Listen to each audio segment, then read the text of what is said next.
Lorsque souffle le vent du changement, certains construisent des murs, d'autres des moulins. Bonjour et bienvenue sur Choisir de s'épanouir. Aujourd'hui, on va parler du changement. J'ai un rapport ambivalent avec le changement, sûrement que c'est pareil pour vous. Par exemple, j'adore tester de nouveaux restaurants vraiment, mais quand je vais à un restaurant que je connais, je prends systématiquement le même plat, mais vraiment à chaque fois. Et c'est pareil avec la cuisine. Par exemple, j'adore quand mon compagnon cuisine de nouvelles choses.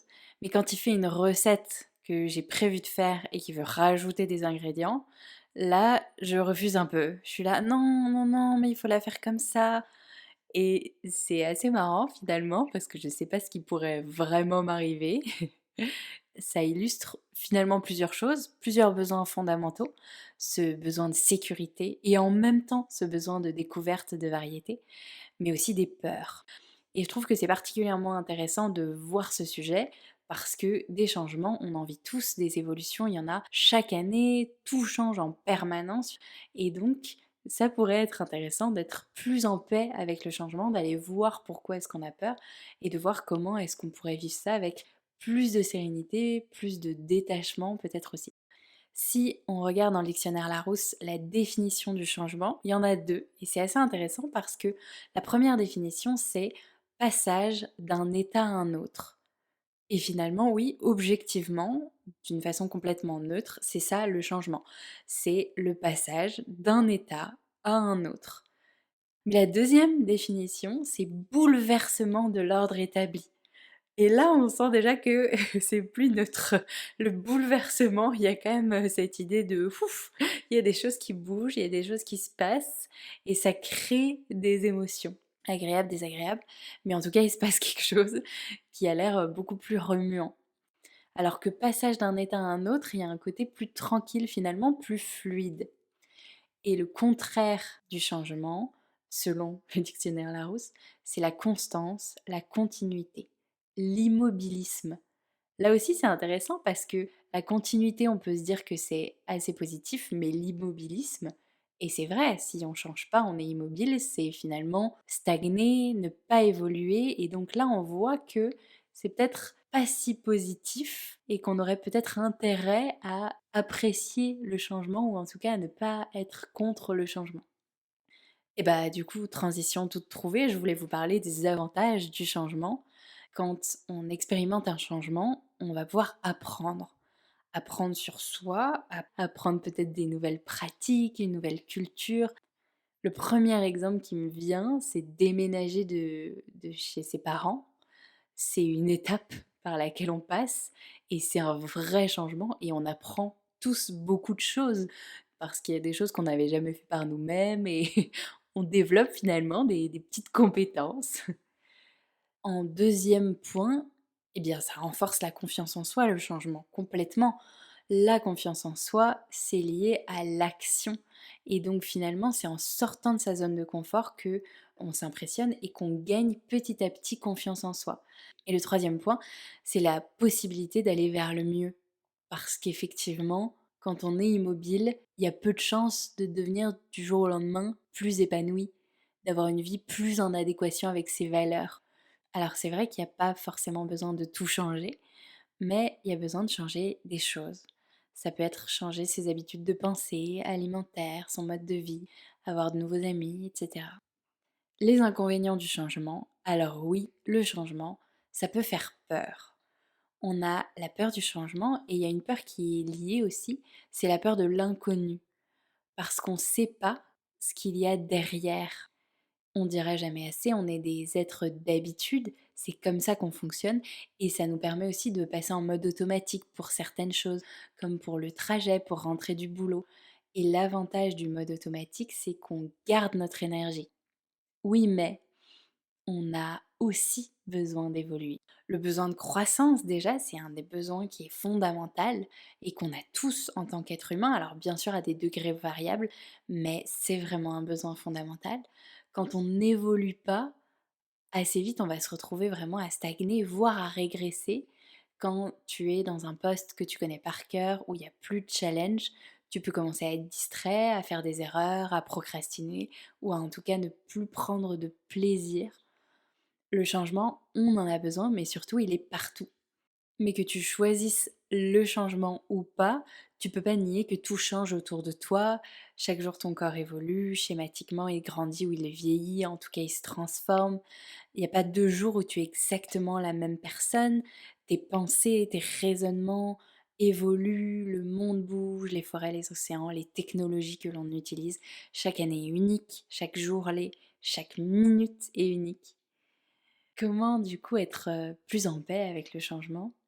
Je parlais de peur en fait, et en fait la peur c'est une émotion naturelle qui nous incite à reculer. C'est une émotion d'anticipation qui nous informe d'un danger à venir. La peur c'est une émotion utile, indispensable à la survie. Mais il faut savoir qu'environ 92% des peurs que nous avons ne se produiront jamais. Et 92%, c'est énorme. La peur de me faire écraser par une voiture quand une voiture me frôle, elle est réelle. Mais quand on parle de la peur du changement ou de l'inconnu, on est sur des peurs qui sont quand même beaucoup plus déconnectées de la réalité. La peur, elle n'est pas tangible, elle n'existe pas dans l'instant. Quand je regarde autour de moi, il n'y a pas de vrai danger. Elle existe souvent uniquement en soi. On la crée par nos pensées, par nos projections. Et ça crée de l'anxiété. L'anxiété, c'est finalement assez diffus, assez confus. C'est comme un gros voile noir ou gris. L'anxiété, c'est une peur, mais qui n'a pas d'objet précis. C'est une appréhension un peu générale. Et en fait, c'est une pensée qui en emmène une autre et qui va de plus en plus loin, mais dans le négatif et la peur. L'exemple, ce serait par exemple un déménagement dans une autre région. Et si je n'aimais pas la ville, et qu'en plus, je ne m'intégrais pas, que je rencontrais personne en dehors du boulot, oula, mais alors du coup, je vais me sentir vraiment seule, je vais être malheureuse, ça va créer un cercle vicieux, je vais peut-être même être dépressive à la fin. Et donc, on se crée des scénarios un peu flous avec des réactions en chaîne, mais vraiment des scénarios catastrophes, et on va commencer à avoir des peurs et des émotions désagréables. Et finalement, je vais commencer à me dire: «Oh là là, mais c'est horrible de pas avoir d'amis, c'est horrible d'être dépressive». Je vais vraiment avoir peut-être une boule au ventre, dans le plexus, alors qu'en fait, j'ai des amis, je suis pas dépressive, c'est juste que je me projette négativement. C'est une peur qui a vraiment pas d'objet dans l'instant, c'est de l'anxiété. Et à ça, on peut dire: «Stop!» La projection, ça a vraiment du bon, mais je crois que quand on vit un grand changement, le mieux, c'est vraiment un maximum de revenir dans l'instant présent. Une grande clé à ce moment-là, à mon avis, c'est déjà d'affronter la peur, hein, de se dire, bon bah, c'est ok d'avoir peur, c'est légitime, c'est un changement, je sors de ma zone de confort, ce n'est pas évident, c'est dans tous les cas jamais un problème d'avoir peur en soi. D'ailleurs, agir en ayant peur, c'est ça le courage. Ce qui peut être problématique, c'est la procrastination qui est liée à la peur. La peur du changement et la peur de l'inconnu peuvent mener à ce que l'on repousse. J'aurais envie de faire ce voyage en solo, mais j'ai trop peur, alors je le fais pas. J'aurais envie de quitter cette relation pas forcément très saine ou épanouissante, mais j'ai trop peur, alors je le fais pas.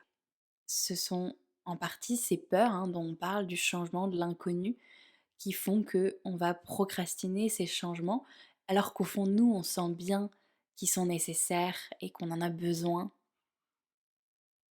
Et c'est diffus. On ne sait pas forcément de quoi on a peur, mais on a peur et elle peut être vraiment paralysante, cette peur. Pour tous ceux qui vivent ça, déjà je vous envoie beaucoup de soutien. Sachez que on fait toujours ce qu'on peut et que parfois dans la vie c'est trop tôt. Que pour l'instant la peur elle est trop grande pour agir et c'est aussi ok. Évidemment, il est possible de se faire accompagner, un ami, un thérapeute peut aider à affronter et traverser une peur pour aller de l'autre côté. Je le vois un peu comme ça finalement. J'ai l'impression que les peurs que j'ai, c'est comme s'il y avait plein de petits tunnels en fait. Une peur, c'est un tunnel. La peur, c'est vraiment un tunnel très noir, très terrifiant, quand on n'ose pas le regarder en face. Quand on regarde du coin de l'œil, il paraît extrêmement sombre et effrayant. Alors qu'en fait, déjà, quand on l'affronte, quand on ose le regarder dans les yeux, on se rend compte qu'en fait, il est moins sombre que prévu. Que finalement, ce qui pourrait nous arriver de pire dans la situation, c'est souvent surmontable. Et puis, quand on avance vraiment vers la peur, On voit même la lueur au bout du tunnel. Donc finalement, ça paraît pas si compliqué ou en tout cas faisable de la traverser cette peur. Et de l'autre côté de ce tunnel, c'est vraiment chouette. Plus lumineux, plus coloré, comme tu veux, mais vraiment une belle réalité. Et finalement, peu importe la réalité qui nous attend finalement, il y a dans tous les cas la fierté d'avoir dépassé une peur, le courage d'y être allé. Donc voilà, accepter d'avoir une peur, c'est déjà une grande étape pour moi. Parce que souvent, on n'a pas envie d'avoir peur, on se blâme d'avoir peur, on se dit non mais là ça va, c'est qu'un petit changement, c'est qu'un déménagement. Et je vous parle de tout ça, je suis exactement en train de déménager, donc c'est quand même marrant parce que je vous fais vraiment ce podcast du changement alors que je vais passer ma première nuit dans mon nouvel appartement ce soir, donc c'est c'est tout un symbole. Et déjà peut-être aller voir pourquoi est-ce qu'on fait ce changement. Je déménage parce que j'ai eu une promotion ou parce que je m'ennuyais dans mon ancien boulot. Donc à première vue, c'est positif. Et pour le reste, on verra. Vraiment revenir dans le moment présent et finalement garder le but tout en avançant un pas à la fois. Aujourd'hui, je me concentre sur les papiers administratifs que je remplis pour déménager. Je fais chaque étape.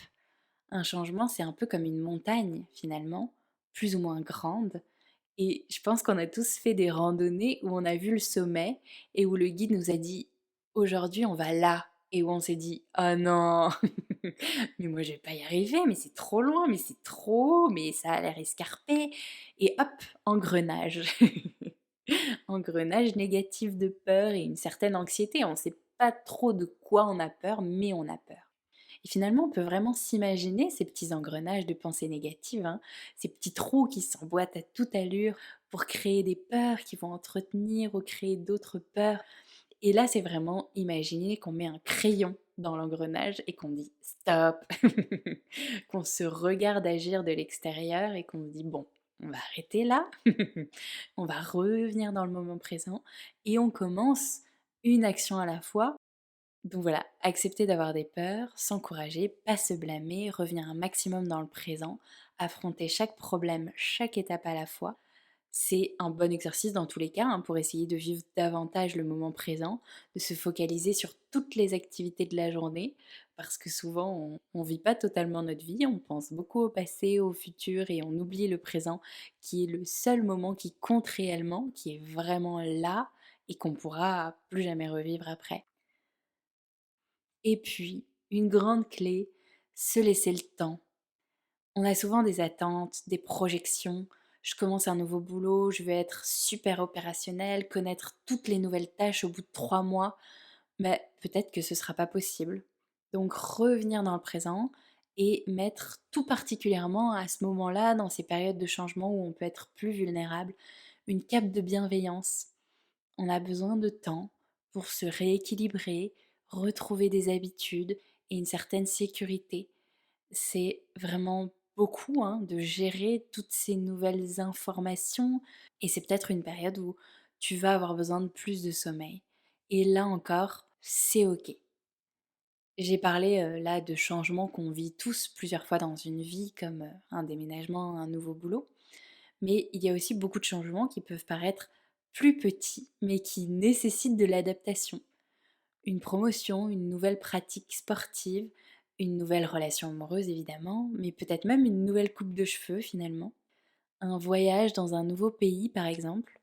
D'ailleurs, moi j'ai vécu en Asie et j'y vais assez souvent. Et pour aller en Asie par exemple, c'est assez long. En général, je prends 2 vols différents. Et j'ai toujours trouvé que ça avait du bon, parce que mine de rien, que ce soit pour aller y vivre ou ne serait-ce que pour voyager quelques semaines, c'est quand même un changement. Il y a quand même une adaptation. Et donc finalement, dans le premier vol, en général, je pense à ce que je suis en train de quitter. Je suis encore peut-être la tête dans le boulot, ou voilà, je pense à la France, peut-être à la nourriture française que je vais pas pouvoir manger pendant mes 3 semaines de voyage, je sais pas. Après, il y a cette escale et puis un deuxième vol. Et là, je commence à penser à l'endroit où je vais aller, à m'habituer finalement et à me réjouir aussi, parce que je crois que ça aussi, ça prend du temps. Et je me suis toujours dit que c'était vraiment chouette qu'on ne se téléporte pas, parce que le changement, ça nécessite du temps et ça nécessite de l'adaptation. Et même un petit changement comme ça, parce qu'un voyage, c'est seulement 3 semaines, mais quand même, un nouveau pays, c'est, une nouvelle culture, une nouvelle météo, la nourriture qui est différente, c'est quand même un changement, c'est quand même beaucoup d'adaptation finalement. Épithète a dit: «Tout est changement, non pour ne plus être, mais pour devenir ce qui n'est pas encore». J'adore cette citation et je trouve qu'elle illustre bien ce qu'on vit. On a souvent peur du changement, mais aussi parce que on va se concentrer sur le passé et on va se dire: «Ah oui, mais ça veut dire que cet appartement, je l'aurai plus, ce sera plus comme ça et ce boulot» et on a souvent peur, on ne sait pas vraiment de quoi, parce qu'on aime bien cette sécurité, même si parfois notre vie, elle nous plaît pas, mais au moins on la connaît. Alors qu'en fait, la vie n'aime pas le vide et s'il y a plus ça, c'est qu'il y aura autre chose et peut-être de plus excitant ou juste de différent. Et c'est un passage et finalement, ça peut être plus fluide que ce qu'on s'imagine.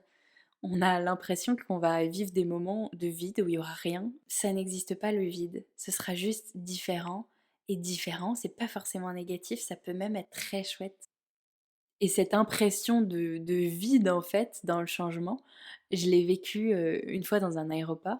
Donc j'ai voyagé pendant 10 mois, j'ai pris une année sabbatique après ma licence et j'ai pris un premier vol. Je me suis retrouvée à l'aéroport et j'attendais le deuxième vol et à ce moment-là, j'ai été prise de panique. Je me suis dit: «Mais qu'est-ce que je vais faire? Mais qu'est-ce que va être ma vie maintenant? Après le voyage, sûrement les meilleurs mois de ma vie. Est-ce que je vais réussir à me réadapter à la France? Est-ce que je vais pouvoir retourner à la fac? Ça va aller? Oh là là, non mais je suis sûre que ça va pas le faire» et j'avais l'impression d'être dans du vide, qu'il y avait rien et j'ai vraiment eu une panique et une angoisse et une anxiété, c'est vraiment de l'anxiété parce que c'est ça, c'était flou, c'était sur le futur. Et effectivement, c'était quand même un changement, une réadaptation de rentrer de 10 mois de voyage en Asie, de reprendre une vie sédentaire, de retourner à la fac. Et finalement, ce que j'aurais pu faire et ce que j'aurais sûrement dû faire à ce moment-là, au lieu de partir dans ma tête, de m'imaginer des scénarios catastrophes, c'est tout simplement de m'intéresser aux magasins de l'aéroport et de voir quel serait le prochain magasin que j'allais explorer. Et finalement, je crois que c'est vraiment une clé quand on vit un grand changement et que finalement on est au début du changement et qu'on n'a pas forcément encore toutes les clés pour vraiment pouvoir se projeter, tous les indicateurs. C'est vraiment de se recentrer dans l'instant et de voir tout ce qu'on peut faire, tout ce qui est tangible dans l'instant. Et effectivement, ça n'a pas forcément été évident de rentrer en France, mais bien sûr, j'y suis arrivée, j'ai appris d'autres choses, ce changement, il a été intéressant aussi. Et j'ai d'ailleurs rencontré à la fac une des amies qui est une de mes amies très proches aujourd'hui. Donc voilà, il y avait évidemment du positif dans ce changement. On a en fait beaucoup à gagner, à être en paix avec le changement et à avoir une espèce de confiance en soi et en la vie, une confiance en ses capacités d'adaptation. Parce que dans tous les cas, le monde il tourne sans cesse et ça, on peut rien y faire. Ce qu'on peut faire par contre, c'est se réjouir du changement, des apprentissages, des challenges, des nouvelles expériences, prendre les opportunités du changement parce qu'il y a des opportunités vraiment dans chaque changement et essayer de voir les avantages du changement. Ça marche toujours, il y a vraiment des avantages à chaque situation.